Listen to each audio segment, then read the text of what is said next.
Inspector Balram को जरा भी अंदाजा नहीं था कि आगे उसके साथ जो होगा वह बहुत बुरा होगा। उसे नहीं पता था कि उसके सामने खड़ी साधारण सी साड़ी पहनी हुई महिला कोई आम औरत नहीं बल्कि जिले की आईपीएस मैडम सरोज यादव है। बलराम ने गुस्से में हवलदार को आदेश दिया और कहा, चलो इन दोनों को थाने में मजा चखाएंगे। फिर दो हवलदार आगे बढ़े और दोनों को थाने ले गए। थाने पहुंचते ही इंस्पेक्टर ने कहा, इन दोनों को यहीं बैठा दो, अब यहीं देखते हैं दोनों क्या करते हैं। इसकी औकात दिखानी पड़ेगी। हवलदारों ने दोनों को बैठा दिया। इंस्पेक्टर बलराम कुर्सी पर बैठा और हंसते हुए बोला, रामू कहाँ है रे, चाय लेकर आओ। इंस्पेक्टर बलराम चाय पी ही रहा था कि तभी उसका मोबाइल बज उठा। उसने तुरंत कॉल उठाई और बात करने लगा। बलराम बोल रहा था, हाँ सब काम हो जाएगा, बस मेरे पैसे तैयार रखना, आप टेंशन मत लो, मैं आपका सारा काम कर दूंगा। सरोज यादव और ऑटो ड्राइवर दोनों बैठकर इंस्पेक्टर की बातें सुन रहे थे। सरोज मन ही मन सोच रही थी कि यह इंस्पेक्टर सिर्फ बाहर ही नहीं थाने के अंदर भी गलत काम करता है और गरीबों को लूटता है, उनका हक मारता है और बिना वजह लोगों पर अत्याचार करता है। वह अपने गुस्से को काबू में रखी हुई थी मगर बिल्कुल शान से खड़ी थी क्योंकि उन्हें पता था कि इंस्पेक्टर के साथ आगे जो करेगी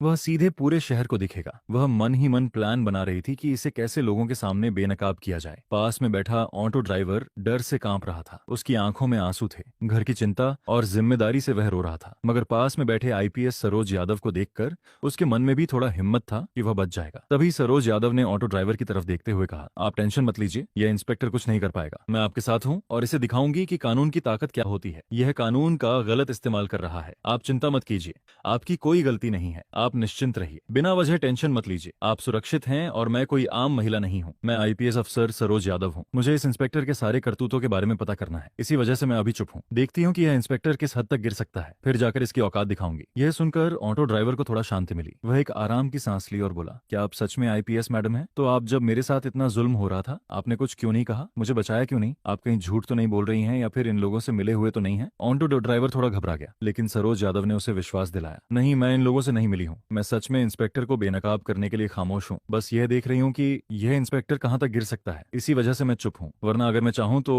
अभी इस इंस्पेक्टर को सस्पेंड कर सकती हूँ। आप बस थोड़ा इंतजार कीजिए, फिर देखिए आगे क्या होता है। कुछ देर बाद इंस्पेक्टर एक रूम में चला गया। रूम में जाकर उसने एक हवलदार को बुलाया और बोला, जाकर ऑटो ड्राइवर को बुलाकर लाओ। हवलदार तुरंत बाहर आया और ड्राइवर से बोला, सर ने आपको अंदर बुलाया है। यह सुनकर ड्राइवर घबरा गया मगर सरोज यादव ने उसे विश्वास दिलाया, तुम टेंशन मत लो, जो भी होगा देखा जाएगा। उनकी बात सुनकर ड्राइवर को थोड़ी हिम्मत मिली और वह इंस्पेक्टर के पास गया। इंस्पेक्टर बलराम पैर के ऊपर पैर रखकर बैठे थे और सिगरेट पी रहे थे। उन्होंने ड्राइवर को देखकर हंसते हुए कहा, देख अगर ऑटो को बचाना है तो तुझे 5,000 देने ही होंगे, वरना तेरी ऑटो सीज हो जाएगी। ऊपर से तू मेरा दुश्मन भी बन जाएगा और तुझे पता नहीं है कि पूरे जिले में मेरा ही राज चलता है। मैं जो चाहूँ वह कर सकता हूँ, इसलिए मुझसे टक्कर मत लेना। जो बोल रहा हूँ वही करो। जल्दी से 5,000 रुपए चालान भरो। ड्राइवर का दिल धड़क उठा। वह रोते हुए बोला, सर ऐसा मत कीजिए, मेरा हाल देखिए साहब, मैं कैसे आपको 5,000 रुपए दे सकता हूँ? प्लीज मुझे छोड़ दीजिए, मेरे घर में छोटे छोटे बच्चे हैं, उन्हें